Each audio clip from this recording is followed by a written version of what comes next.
Hello, all, to another edition of the M365 FM podcast. Today, my guest is Nathalie Leenders from Netherlands. She is an MVP and MCT and bloggerin and keynote speakering. And our topic today is from exams to experience, build a career in Power Platform. So, Nathalie, welcome to the show. Can you introduce yourself to the audience? Sure, I can do that. Thank you so much for the intro. So, as you mentioned, my name's Nathalie Leenders. I've been in IT now for about 15 years. I have quite a lot of experience trying to get excited about Microsoft exams, then doing the Microsoft exams, seeing the added value. And I think I currently hold like 20 active certificates. So, there's quite a lot of exam experience there.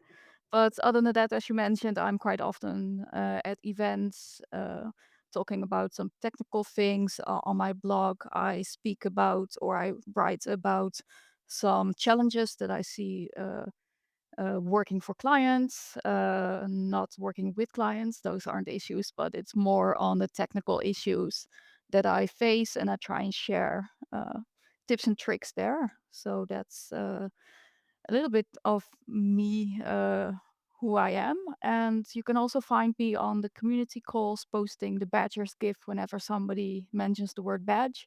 It's kind of a running joke in the community whenever somebody posts or mentions the word badge or celebrates that they've achieved a certificate or an exam. We post the badger's gift, so that's kind of what I've been known for as the badger. So if somebody is going to look me up, they will undoubtedly see the badger somewhere. So Yeah, yeah, I'm really happy to be here.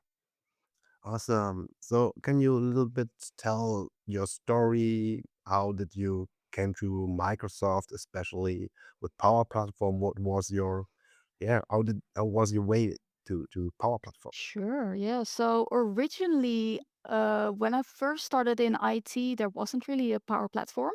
So there was Power BI, there was SharePoint, but I think the Power Platform existed maybe five years after that. So originally speaking, I started out using SharePoint Designer, creating InfoPath forms, workflows. I did Power BI dashboards. And I started at the basics, like how does an if statement work? How does a switch statement work? What's the logic behind it? And I grew from there. I had a really patient manager that helped me out in actually learning how a workflow works and different steps. And from there on, from InfoPath, the logical successor was Power Apps. So then, when a position was opened at that company to go onto the automation team, I applied saying like, "Hey, I don't know if I'm a good fit, but I have SharePoint Designer experience. I have InfoPath experience. I've built some workflows. Would this work out?" And it did. They hired me, and I had to learn on the job in my very first week. I had to learn straight away how a Canvas app worked because I had to develop one for a team, and I just dove in head first, looking at videos from Shane Young, starting out there, and now I consider Shane to be a really good friend of mine, so that's also very nice. And it just really grew from there. But I would say the way that I started doing it, so I dove into in a day workshops. So it's whenever somebody is a Microsoft partner and they help you out by demonstrating how an app works in a day, or a dashboard in a day, or an agent in a day. It's all in a day, and from there, you just follow examples, you follow exercises, but you don't really learn the in depth for your own use case. So then I started looking into other tutorials, other videos, because I'm a very visual learner. For me, a blog post explaining something, which is quite ironic because I'm a blogger, but it's I myself learn in a very visual way. So I looked at all of the videos, but I really had to learn on the job. And as a challenge, I challenged myself to start out with learning, which I don't recommend anybody do, is by starting out with PL400 Power Platform Developer, which, if you know, it's the most difficult Power Platform exam out there, in my opinion. So it's not a very orthodox way that I started out. I didn't follow the fundamentals first, associate later path, because when I worked at that company, somebody there was also working there, and he challenged. He he inadvertently challenged me whilst not meaning to challenge me, but he told me PL 400 is too difficult for you. What he meant was PL 400 is too difficult for the scope of what our company is working with. At least that's what he told me. But I took it as a it's too difficult for you. So I took it as a challenge, and I Yeah. studied and studied for 4 months, and I got it.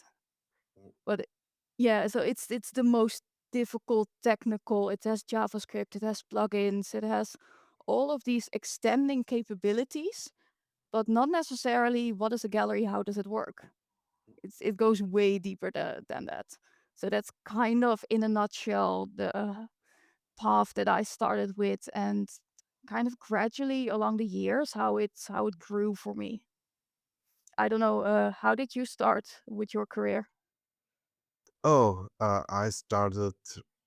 I came classically from e-commerce and marketing, and then I have yeah started seeing there was no solution in the data world that for marketing and e-commerce that match my criteria for build something, and then I have start built my own platform for yeah or for the company I worked. I built the platform that's yeah that's matched the criteria we need. So this was really my start.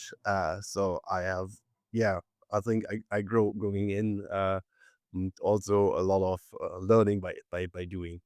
Uh, yeah, this was my way, but I think many people struggle find their direction in tech. How did you discover your passion? Yeah, so I didn't actually discover it myself. So originally I started out as a ITIL service management expert. I did change management, escalation management, uh, uh, authorization management, a whole different area. Then I went on to support, IT support. So it wasn't traditionally speaking that I was like, okay, I need to do Power Platform, but it sort of grew by demand. The company that I was working for had an ask for a very specific business use case, and they could use me for that, and they asked me, and I was like, okay, yeah, I'm open to learning. I think that's been the biggest point and biggest takeaway that I can give to people is be curious, because IT is constantly changing. I got asked last week, like, hey, how do you see yourself in 3 years? Like, I don't know. Everything changes so fast. It's not so I can think about what I would like to be doing in the next 3 years, 5 years, 10 years.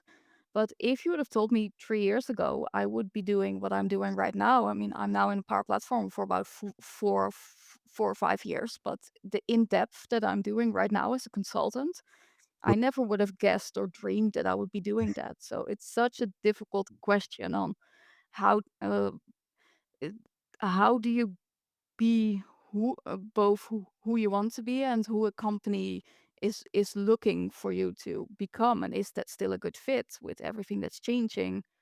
It's kind of the double-edged sword of uh, it, what you're looking for, what the demand is, and what is actually going to be useful to learn. What did you think when we talk about learning? How important is this community? I see, especially in Netherlands, you have this wonderful women in tech community with Karina and Avi and Finke and so on. So think you it's important to have a community to learn? Definitely. So, as you mentioned, that's the Dutch women in tech community. I'm also a group leader for the low code ladies, which is OutSystems, Mendix, and Power Platform. And it's so important to be able to visit events and talk to other people, and be able to ask like, hey, I'm trying to do this in an app. I'm trying to approach it in this way. How would you do it? For for example, I just had a call with somebody at work where I was like, I'm trying to accomplish something. I'm stuck. How would you do it? Uh, Maybe somebody thinks about it in a completely different way. They have a more or less an analytical approach to something, and it could mean that, for example, I could learn something that is in a video from Shane Young, but if I'm at an event and somebody were to say like, "Hey, yeah, that works, but you can also try this, this, and that," and that's the biggest, most important thing for me with the community outside of the friendship, outside of everything else that's there. It's the amount of knowledge that's out there, and everybody is so willing to share. Nobody's gatekeeping. Nobody is saying, hire me and I will do it for you. Everybody's just really open and like, yeah, try this. Yeah. I also have this Marcel Brosch live stream, the M65 show, and he does Power Platform. We have also another Angelo Pazzi for Dynamics and Bülent Altınsoy for AI or Copilot. We see that there's it's as we start, I think, oh, it's really hard to get speakers and so on. But yeah, we see that the community is really willing to share, and it's also yeah, I think it's they do it for free, and I think that's really interesting economic. Um, that's something I had done for, I don't know, 3 years. I have the Azure certifications and the um, yeah, the data certifications, and I had. It was a company. They took, I think, 6,500 euro for 3 courses, and yeah, I only get 3,000 answer cards, and every day I should learn 20 cards. So that was what the training was. And I think, okay, that's over 2,000 euro for per training to, yeah, to learn answer cards. I was really unhappy with this. Um, but before we deep dive more in the certification and exam topic, w- we have this community topic. What advice would you give someone who's starting or will starting with Power Platform today? I would, so at the beginning, it may be really scary. Like, hey, do I belong at an event? Will somebody think I'm not knowledgeable enough? There can be a lot of insecurities, but I would also say it's completely not necessary. But if you're scared for the first time, try an online community call. You can just you can just be there. You can put something in the chat or not. You can just say hi. It's all fine. But just being there, you you will be able to see the interaction, how people respond to each other, the topics that are being mentioned, and then maybe from there you can move on to an in-person event, a user group event, where everybody's just really nice. So it's nobody there will say, "Oh, you're a beginner, you don't belong here." Like nobody will ever say that to you. Everybody's really, really welcoming. The very first time I did a user group, I just started. I think it was in my third month, Mhm. and I had just started doing a Teams adaptive card thing for work, and back then they were quite new, and there was somebody there at the event that was like, "Hey, I'm really interested in Teams adaptive cards."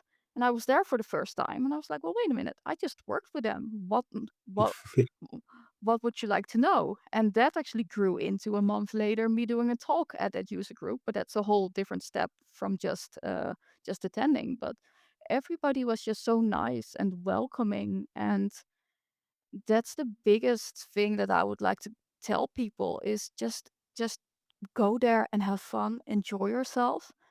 And if you don't talk to anybody, that's fine.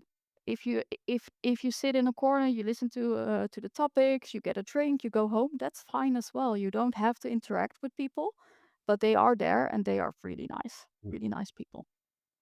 When we have, yeah, we have the Badger guys, and what think you about certification still they matter in 2026, or is it yeah? Uh, how what do you think about certification? Yeah, so there's people that take certificates just to get the certificate, just to get the title. And there's people that take a certificate because they want to learn something. So it's not necessarily having a certificate is a specific way, but it's kind of how does that person approach doing it. For example, I'm certified in Fabric. I don't really work with Fabric. I took it as a challenge. But then whenever somebody approaches me like, "Hey, you're certified in Fabric. Can I hire you to be a Fabric consultant?" I will honestly tell them like, "Hey, I took it as a challenge. I don't work in the area."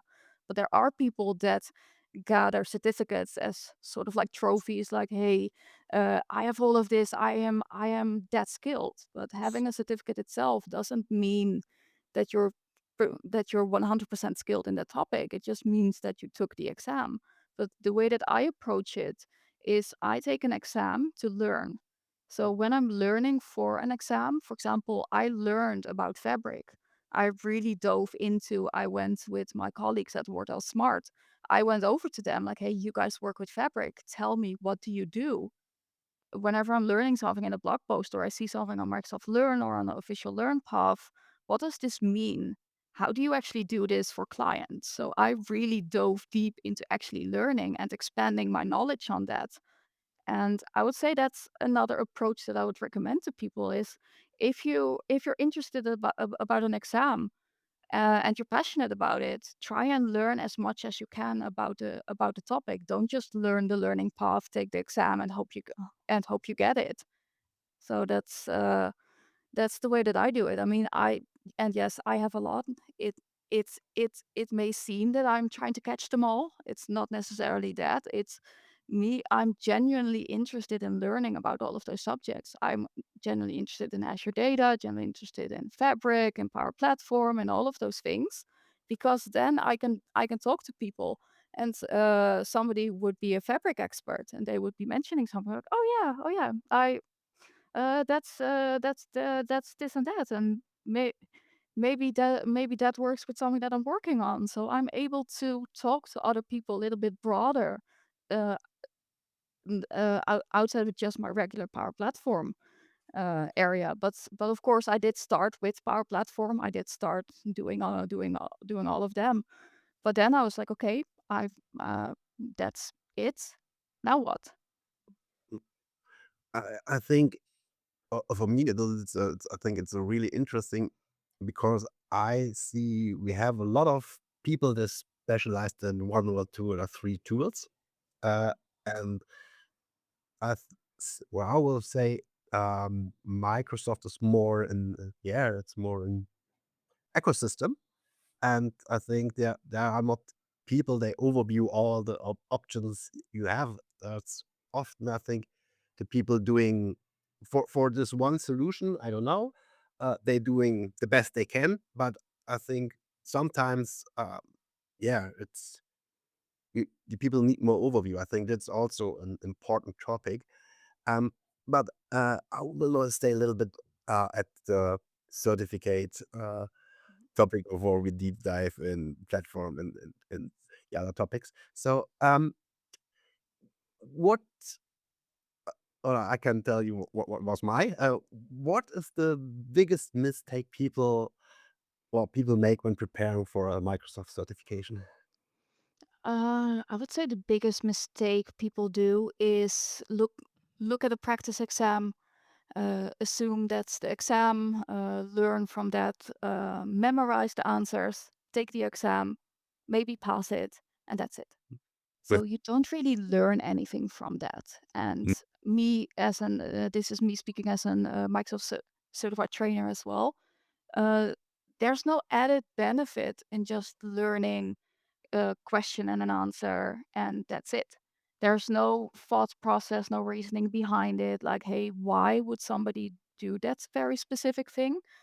But that's that's for me the biggest mistake. I mean, in the past, maybe now still, if you have a really good practice exam or you paid for a practice exam and you passed the exam, uh, But then you really have to learn on the job because then your employer will be like, "Hey, you passed this exam. You are now knowledgeable. Go fix this thing."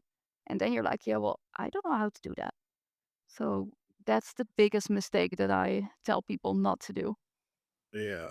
My biggest mistake was I had not got prepared for the person view yeah, check out. So I couldn't cut my camera off, and then I need another camera. Then they say, "Oh, your desk is too dark. You must put all the stuff away." And so and I have lost, I think, 20 minutes from the exam. Then I was really stressed at the moment. Yeah, I think, and everybody says you have to prepare, and I say, "Oh." Yeah. Um, Yeah, yeah, that's the downside of doing at home exam. So I always choose to go to an exam center because I also work at home quite a lot. I'm currently in my attic, but it's I don't associate my home with exams mm, as well. and I choose to drive over an hour to an exam center, and whenever I'm there, they're like, "Hey, you're back. Have some coffee. Start the exam when you're ready." And it's just a nice laid back environment. I can do the exam. I can drive back home, and I and there's no struggle with different cameras. There's no struggle with trying to find a safe space because I don't know. This audio recording won't have video, but I have a lot of knickknacks around me. The amount of stuff that I would have to clean in order to be able to qualify for an at-home exam, that alone will be at least the hour that it takes me to drive to an exam center. and when we look a little bit at the learning, uh, what's your experience? Should I learn, like, I don't know, by these answers, or should I run through Microsoft Learn, or it's also should I do practice, and build something? What's your way to learn, or what will you? I think my way, it may be a little bit extensive, but I do all of those things. I start out with a Learn path. I follow the Microsoft Learn, do the practice exams that are on Learn, the practice questions there. If there is a question that I'm unsure of or a subject that I'm unsure of, I try and look at other sources. Not just Learn, maybe a video, maybe somebody wrote a blog post about it. I try and learn there. And if I can, I go to a developer environment or a work environment and I try and test out the things that I'm learning about. So it's going from just the the I cannot talk. Theoretically reading about something to actually doing it, because when you're doing it, you may experience something like, hey, it doesn't work like that, maybe I can ask somebody, and then you learn from that. So I tend to dive head first in everything on that subject, both theoretical, practical, talking to colleagues, try and get as much knowledge. Because sometimes a learn path from Microsoft, and I mean this respectfully, it won't have all of the information that you need to actually pass the exam. It may give you an estimate, but it will never give you full 100% of everything you need to pass the exam because you do need to have actual experience in working with the products and have actual knowledge about it. So that's kind of how I approach this. But I don't know about you. Mm, yeah, I think it's makes sense. I think a little bit. I think I don't know if all was in Microsoft Learn I need for the test. So it's yeah, I have done these learning these damn questions, and yeah, we so I, mm, well, I think it's yeah, I think to yeah to pass the test it's enough. I think because you will not really Y- need You can, yeah. uh, and I think something. Mm, some questions are also like, okay, this must be the right answer because the other makes absolutely no sense. I think, yeah, yeah, I think best is have experience. I think it's really hard especially all tech stuff. I have them also cybersecurity certificates. And I have no work really worked on it, but uh, yeah, I have done this, and yeah, this was much harder, I think, because yeah, I only have work on Azure security, but never on AWS and Google, and so I have yeah to say, okay, it could be this or this in AWS, and that make sense. So I have passed it, but yeah, I think it's hard. I think yeah, especially in tech, without have the feeling and understand the technology behind it, and then yeah, it's hard. But when we think we have different roles in the company, is there different paths or certification paths you will give, I don't know, to beginners, developers, consultants, admins? Yeah, so funnily enough, I actually launched a video series on that these past 2 weeks on what I recommend people do. But let's say for Power Platform specifically, whenever you're starting out and you're interested in something, I would say to go the traditional route. Start with fundamentals first, Mhm, and then grow from there and see, hey, I've learned in fundamentals. I learned that there's a plugin. I'm interested in learning about plugins. Which exam do I then need to take or learn for, which is PL 400 in this instance. But if you're interested in going a little bit more towards the agent route, one of the new betas that's now out, AB 620, is whole Copilot Studio agent, all of that, all of those things. So it's kind of, you can of course follow the take all of the exams and end with your expert, and that's it. But I would go more towards where your interest is. Start at the beginning, or maybe even start at one of the other ones. But start with the ones that you're passionate about in learning. Whether that's speaking of a Power Platform, whether that's Copilot Studio, whether that's going more technical, whether that's going the architect route. It all really yeah, I would just do that. So it's whether you're a developer or consultant, whether you're just starting out, whether you're a business person looking into Power Platform, mhm, start at the beginning and go from there. mhm. And you say the L400 was the hardest certificate. Is it also the yeah important or most important, or this is the biggest impact on your career?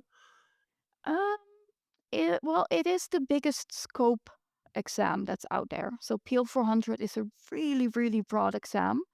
And they have now started expanding a little bit more into applied skills as well. But PL 400 it's massive. It's learning about not campus app, a model-driven app, but extending model-driven apps using JavaScript, using plugins, writing code, using PCF components, going way beyond just what you might need in your job to build an app.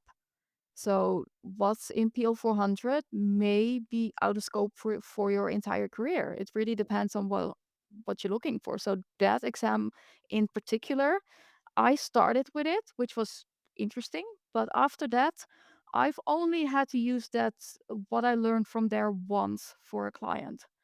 So it's the biggest one that's out there right now. I mean, they deprecated PL 100, Power Platform App Maker. They changed that into two applied skills. They are going to be deprecating PL 200, Power Platform App Maker. And there's a new exam that's going to be coming out pretty soon. I cannot officially say when or what it is, but check out the socials pretty soon when I'm going to be posting about it. But that one is more towards also app building, but also AI. So a little bit of sneak peek on what's coming. But it's everything is changing so much. Microsoft is changing Mhm. the exams as well. I mean, in the beginning, it was you do PL 900, you do 100, 200, 300, 400, 500, 600, and you're done. But now with all of the exams that are reaching through the different subjects. For example, if you now learn about agent, you also need to learn about Foundry. If you learn about Foundry, you may need to learn about Fabric. If you're in Fabric, you may need to learn about a Power App interaction or whatever. So it's not as linear as it used to be. So Uh, it's really difficult to say when somebody's a developer, somebody starts out as a consultant to do this specific thing because it really depends on what the use case or what your company is looking for or what you are looking for. It's difficult. Um, yeah, you are an MVP, so that it's for your community work, I say. And you're also MCT. Can you tell a little bit about the way to get MCT and what it is Sure. for? Sure. So it actually very recently changed on how to become an MCT. I don't know if it's officially out there yet, so I don't want to speak out of my NDA. But the way that I got it was I did a train the trainer training. Mhm, Try saying that 10 times fast. But I followed in total, I think it was a 4-day course mhm, from somebody that was an official MCT trainer mhm. for MCTs. And she really taught me I don't know the English word for it, didactical approach Yeah, yeah, that's to how learning. to teach others. Yes. Yeah. Yeah, the big difference is, do you just give information or do you teach something? That was the biggest takeaway for me at the training. I mean, I can give you 10 facts about a product, but will you learn something about those 10 facts? Probably not. And that's the difference on what I learned there. So at the end of those days, I had to do an exam. So at the very first day, you do a practice lesson. So I did it the way that that I learned how to do it. I just did a session, but I was submitting information. I was just giving information for 10 minutes and that was it. Which is fine, but it's not teaching the subject. So at the end of the training, I had to do the same lesson, but then with everything that I had learned in those 4 training days. And I did it completely different. And at the end result of that, I got a certificate of completion, which is behind me. And then from there, I was eligible to be enrolled as an MCT. Mhm. And an MCT, meaning Microsoft Certified Trainer. I'm officially certified to give out exam trainings in Mhm. exams that I myself have the certificate for.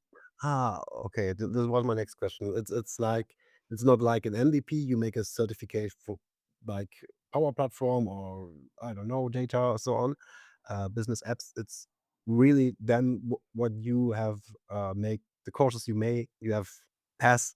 Uh, Yes. this you can teach. Okay, okay, and then Yeah, oh, yeah, that's the official approach. So it's kind of that you're knowledgeable enough to be able to both. So you have to follow the Microsoft Learn material, the learning material, not learn material, but you have to follow very specific PowerPoints that are created by Microsoft. But you can also give your own experience and your own feedback and additional questions, additional scenarios. So that's the really big added benefit of having an MCT perform an exam training is you can learn from their experience while they're explaining what they're explaining. Let's say I as an MCT am giving a PO400 training. I have to learn or teach somebody about plugins. I can give information what's on the slide about plugins, or I can tell you that I worked for a client that at this and this business scenario, I built a plugin based on that data that did a certain thing. So that's the very different approach for as being an MCT and giving those exam trainings. and the MVP, it's I think so. Yeah, you have to invest time and work. So, but I think it's free of any charge. It's the Yes. MCT. Did it cost to be an MCT? So there are costs there. Well, there weren't. Well, originally speaking, there were costs, but during COVID, they waived the costs. But now to still become an MCT, every single year, at the end of the year, you have to enroll again to become an MCT. It is, I think it's in December now. So whenever I do a training, it's uploaded in a specific system. Through that system, my trainees have to fill out a survey Mhm. proving that I provided the training, have a specific standard, have specific quality. And then based on the feedback from my trainees, I'm able to enroll again as an MCT. And that enrollment process costs money, which in my case, I do the trainings for my employer. So my employer pays for me to enroll as an MCT. Okay. Yeah. But there are people that work as individual contractors as trainers, and they have to then pay for that themselves or through clients, or it really depends on the situation. It's it's interesting.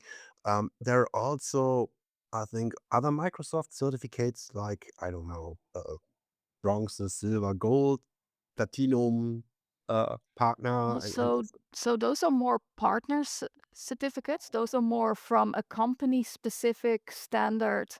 Um, does that company have enough employees to qualify for a specific partner status? So that's completely different from you as an individual doing an exam. But that's more, does the company have a minimum of 4 people that have PL 400? yeah, okay. That's to how to get it. Okay. Um, let's a little bit talk about Power Platform and start with the Power Platform. When I talk to the app guys, they all nearly, I think, 95%. It's my feeling. Yeah, they start all with Canvas apps. Why did you think so many people start with Canvas apps? I think because Canvas apps has a lot of freedom. A model driven app is very data driven. It's a very standard views, forms, not a lot of playing with it, learning when you start out with model-driven apps. But a Canvas app, it's a blank slate. You can add a gallery, you can add a button, you can make the button do something. It's a very visual, very playful way of learning. So as I mentioned that in a day workshop, you create a gallery that has laptops in it, and people can order laptops from it. So it's a really clear way and understanding on how to build a Canvas app. And also a Canvas app is able to connect to over all of the 1,500 custom and regular connectors that are out there. And a model-driven app is only Dataverse and virtual tables, but that's a different discussion. But model-driven apps, they're not that flexible. They require additional licensing. It may be that you work for an employer that does not have a premium license, and a Canvas app is a lot easier to start working with initially. Yeah. What makes a good Canvas app from a great one for you? So I work a lot in Canvas apps. It's you can do an initial setup in a Canvas app, a prototype in maybe an hour, maybe less. But in order to actually go really deep in all of the conditions, optimizing your code, whenever you reach a specific screen, what information do you have to gather?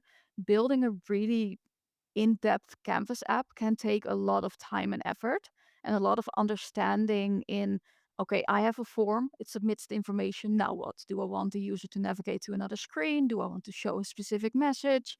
What do I want to do? So initial app creation is easy, but creating an in-depth Canvas app that goes deeper than just your initial ask and maybe see whether you have a client or your company that's looking for something specific, you really have to dive deep into the functionality for that. Mhm.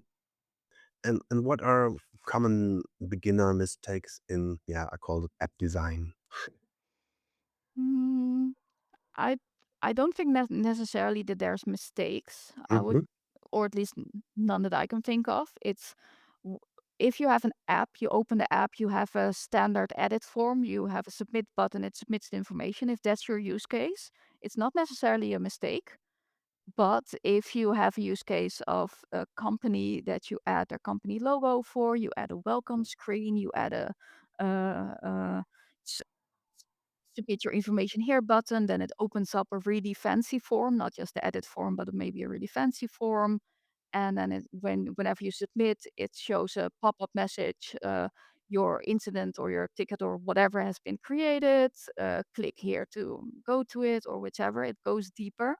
So maybe yeah, I don't like the word mistake. There's different approaches that if you build an app and it works, it's not necessarily a mistake, but is there another added benefit to you building that app? Is there anything else needed? Well, maybe speaking of mistakes is when you start piling on data and start piling on code and start piling on different screens without looking at what does it actually do? Do I need that data? Can I do a more clever way of working with that data? For example, I I wouldn't call it a mistake, but I would call it a change. What I did for a client of mine, I'm building an app for them, and that app has 70 lookups in a single form, which performance you can guess that it was slow. So what I changed was with help from a colleague who gave me the suggestion because I didn't really see an issue with it. But when the app we opened up very rapidly, we opened up 10 items, 15 items. I'll just 1 second, wait for the siren. So so what happened was I opened up, different items 10, 15 mm, times, and eventually the lookup wasn't working anymore. So what I then did, instead of those 70 lookups, we changed it to 1 lookup, to a collection, to a local table, if somebody doesn't know what a collection is, like a locally stored information, and then grab the information from there, and it became so fast. So, not necessarily a mistake, but a different way of working with it that enhanced the performance. I think, yeah, we have uh, hype topics like Copilot actually, and the other is, and it's more Power Platform. So it's Dataverse. What did you think about Dataverse, or what is the misconceptions that or misunderstandings people have about Dataverse? Mm, I don't know if I can answer that question. I haven't really heard anybody have any misconception or any different views on Okay. Dataverse. Dataverse is it's a data backend, basically. A data backend that can be really smart and have data validation on it. Smarter than, for example, a SharePoint data backend. But in essence, it's just a table with data. So there are, of course, added things that you need to have a security role, you need to have a premium license, you need to have very specific things in order to work with Dataverse. And it doesn't work in a traditional way of, let's say, you're used to working with SharePoint. And if you go from one SharePoint to another, you do a lookup, you can specify which fields you want to set your relationship with. Dataverse doesn't work in that way. So maybe people can make a mistake in assuming Dataverse works same as as a different data source. Yeah, I think the Power Platform has so many cool tools. And yeah, I'm. I think, yeah, I use much time. I use Power BI. I think it's not so good matching in this product family. I think they should separate it to, to another one. But yeah, then my favorite tool for me it's Power Automate. I really love this. Um, what's your favorite automation you ever built? So my very favorite one is for a previous employer that I worked for. I cannot go very much into details, but a very specific item has been created. So an item has been created in Dataverse. Um, that then goes into a Word template. From that Word template, it gets very specific security on it. It gets converted to PDF. It gets uploaded to a specific system. It gets sent to by for review, for approval. So it's a very big, very multi-step, multi-layered Power Automate flow that I created, and it's really a shame that I cannot talk in full use case what it actually was about, but that's the most interesting one that I've built so far, and the most difficult one. That one took me months to build. And Well, we look a little bit in the future, or must we look in the future? Okay, but what? How do you see AI Copilot? How did it change development in the Power Platform? So Copilot, it's not yet in, for example, in Power Apps, but in Power Automate there are now suggestions for your code that if you insert a specific code, it can suggest what code to use. But for me, I don't really use Copilot a lot. I use GitHub Copilot. It's kind of maybe swearing against Microsoft people that are listening to this podcast, but I use GitHub Copilot quite a lot. I do see Copilot moving further into when you're developing on the Power Platform. It's going to add a lot more benefit in the future with upcoming features that I cannot talk about. But for now, I only work with GitHub Copilot when I'm developing. For example, I'm looking for a specific expression. I will tell that Copilot, like, hey, I'm working in Power Automate. I need a specific thing. This is my data source. This is what I'm looking for. Can you help me with the expression? So that's the way that I use it right now. But the Copilot in general, the Microsoft Copilot is now in Power Automate, but it's in the new designer. And I personally don't really use the new designer yet because there's some things that aren't working yet that I need. But for somebody that's looking for Copilot assistance in, for example, Power Automate, go to the new designer, which can be approached by make.powerautomate.com, not make.powerapps.com. If you go through the Power Apps, you will go into the old designer. But if you go to powerautomate.com, it will give you the new designer and Copilot in it as well.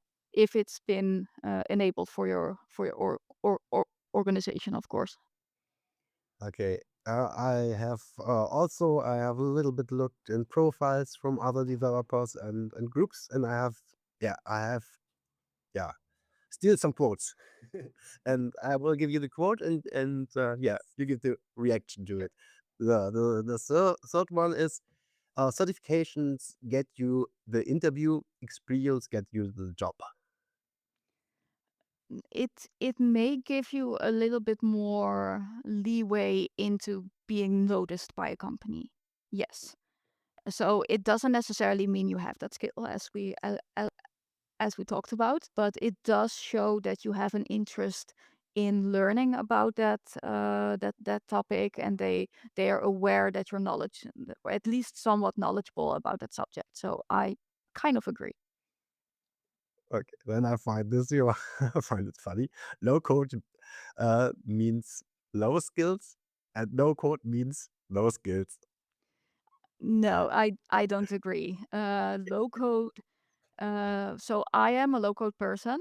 I'm not a pro coder, but that doesn't mean I'm not skilled.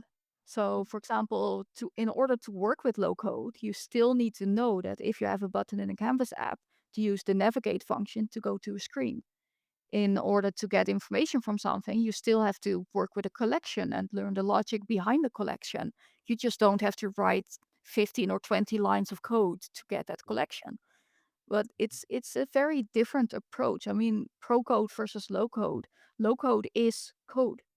Yes, it's low code, but it's still code. You still have to learn the skills to work with the code. It's just a lot more approachable than going from zero to learning pro code.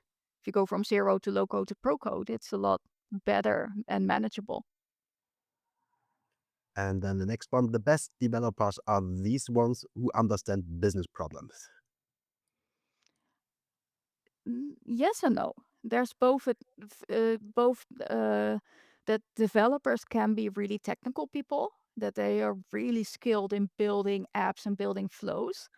But if you're a developer that works alongside business decision makers, that you're aware of business processes, you may think of a way or a scenario in an app that a full-on technical person wouldn't necessarily think about, but you can tell them to develop that and explain why they can develop it. So there's no right or wrong whenever somebody's a really technical person that's developing, or whenever somebody that has a more business approach to developing. And then the next one is you learn more from failed projects than from success one. Unfortunately, yes. You do learn a lot from failure. I have failed quite a lot of times creating something, but whenever I have that specific use case for a different client, I will approach it differently. But that's all part of being human. It's we all learn from our mistakes, and we all learn from things that work, things that don't work. So yeah. People spend too much time to study and not enough time to building. Mm, I don't know. I don't know. There's many, many different approaches. I mean, I study a lot, but I work a lot as well. I develop a lot, but I learn a lot. Okay, So then yeah.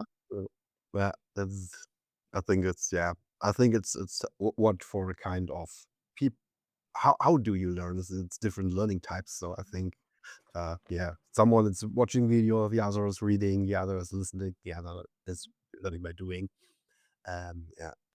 Um, and I have some quick answer round, and the first question here is the most underrated Power Platform feature. Feature or product? Uh, don't say feature, then immer product. Products. Power Automate Desktop. So Power Automate Desktop is a really, really powerful tool. And now with computer use in Copilot Studio, it's mimicking a lot of the features. But there's a lot you can do in Power Automate Desktop. You're able to get information from legacy flows, or legacy applications. You're able to push information out to the cloud. And I don't think a lot of people, they tend to avoid it because I think RPA is kind of scary and you really have to dive into how it works. But I think that's one of the most underrated products or features that's out there. Yeah. Um, when you see you are a consultant, what is the most important skill for you have to be a consultant? So I think being able to look at a bigger picture and not just Power Platform. So, me as a Power Platform consultant, I am also working with Power BI service. I'm working with Fabric. I'm working with a Top Desk API integration. It's not necessarily that I'm just doing Power Platform. So, as a consultant, whenever a company or or a client asks you a question, you cannot just say, "I only know Power Platform. I will find out the answer for you." I mean, it's an okay answer, but if it's on something broader, that's the whole reason why I learned Fabric, is so that I can also consult on other technologies as well. So not just knowing Power Platform, but knowing Azure, knowing Power BI, knowing Fabric, going deeper, learning Foundry. Uh, a consultant really has to look at the bigger picture instead of just that very specific product. MVP or MCT, which changed your career more, would you say? Oh, MVP, big time. It's my MVP journey. It's For me, it was all about embracing the community and friendships and going to events and just having fun. And me being an MVP, I'm now at events and talking to even more people, and people approach me and they're like, "Hey, I follow you online. Can you help me with this use case?" For me, that has been the biggest career changer in because MCT is great. I'm able to give exam trainings, but I Mhm. don't really get approached online like, "Hey, I'm studying for PL600. Can you help me?" But being an Okay. MVP in biz apps, in particular Power Apps and Power Automate, people really approach me like, "Hey, I have a Power Automate use case. Can you help me?" Or I'm at an event and they're like, "Hey, I have read your blog post. It really helped me a lot. Thank you so much." So MVP, definitely. Yes, MVP, you also can give, I think, yeah, advice, or you can say, yeah, future you will have or something. Yeah, you can they talk here to you. You have this direct PM contacts. So Yes. a feature you wish Microsoft should add tomorrow. Tomorrow. Um there's so many. Um, Copilot in Power Apps, like Okay. code assistance in Power Apps. Yeah, I would say Uh, that one. okay, so I think we're running out of time. So, what is your final advice for anyone who built a career in Microsoft technologies? Stay curious, be open to learning, because the Microsoft ecosystem is changing every single day. So you may be interested in a very specific product now, but that may change in a week. So stay open, curious, and be if you're passionate about something, follow that passion. Mm, awesome. Yeah, then I say thank you so much for spending these nearly an hour with me, So and yeah, it was really interesting, and thank you for your perspective on all these topics. So yeah, thank you. So the last words, I think it's for you to the audience. The last thing I can say, it's all your links and contact data are in the show notes. So yeah, the people can check out there. And no, the last words for you. yeah. Thank you so much for having me. I am always very happy to be sharing the passion about exams and passion about the community and being an MVP. So, if there is ever somebody that's listening here and is interested about a specific topic, feel free to reach out to me. But yeah, thank you so much for for having me, and I'm looking forward to hearing this online.